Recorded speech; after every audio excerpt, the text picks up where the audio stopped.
साथीहरु हामी सबैले एनटीसी को सिम चलाउने गर्छौं र कहिलेकाहीँ इमर्जेन्सी भएको बेलामा मोबाइलमा ब्यालेन्स हुँदैन र त्यस्तो बेलामा हामीले लोन लिन सक्छौं तर लोन कसरी लिने त्यसको बारेमा थाहा नहुँदा एकदमै अप्ठ्यारो हुने गर्छ। त्यसैले आजको यस भिडियोमा म तपाईहरुलाई एनटीसी मा कसरी लोन लिने त्यसको बारेमा भन्ने छु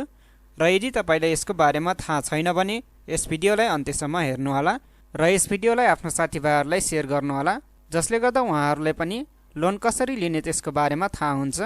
नमस्कार साथीहरु, म सुमन र स्वागत छ तपाईहरुलाई नेपाली टेक्निकल फ्रेन्ड युट्युब च्यानलमा र यदि तपाई यस च्यानलमा नयाँ हुनुहुन्छ भने यस च्यानललाई सब्स्क्राइब गरिदिनु होला र त्यसैगरी बेल आइकनलाई थिच्नु होला जसले गर्दा नयाँ भिडियोको नोटिफिकेसन तपाईको मोबाइलमा आउनेछ।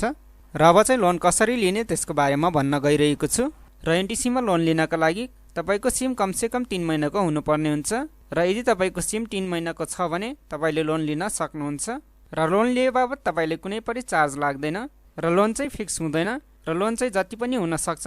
कति लोन लिने त्यो चाहिँ फिक्स हुँदैन र त्यो चाहिँ तपाई कति समयसम्म सिम चलाउँदै हुनुहुन्छ त्यसमा निर्भर हुन्छ। र यदि तपाईले धेरै समयसम्म सिम चलाउँदै हुनुहुन्छ भने तपाईले धेरै लोन पाउन सक्नुहुन्छ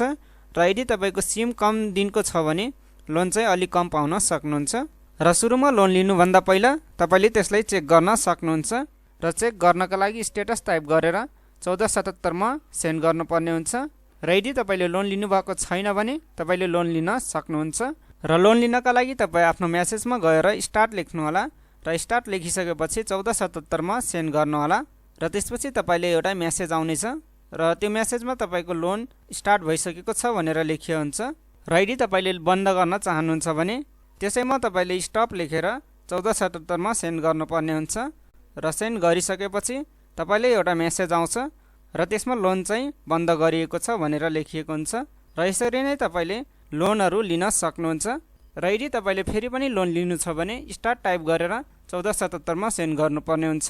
र तपाईले जति लोन लिनुभएको छ त्यति नै अर्कोचोटी काट्ने छ र त्यो बाहेक तपाईले कुनै पनि चार्ज काट्ने छैन र यो चाहिँ एनटीसी ले राम्रो सुविधा दिएको छ जसले गर्दा कुनै पनि समस्या भएको बेलामा हामीले तुरन्तै लोन लिन सक्ने छौं। र साथीहरु, तपाईले यो सुविधा कस्तो लागेको छ कमेन्ट बक्समा कमेन्ट गरिदिनु होला र त्यसैगरी यो भिडियो कस्तो लागेको छ र यदि तपाईलाई यो भिडियो राम्रो लागेको छ भने आफ्नो साथीभाइहरुलाई शेयर गरिदिनु होला र त्यसैगरी यस भिडियोलाई लाइक गरिदिनु होला र यस च्यानललाई सब्स्क्राइब गरिदिनु होला। धन्यवाद।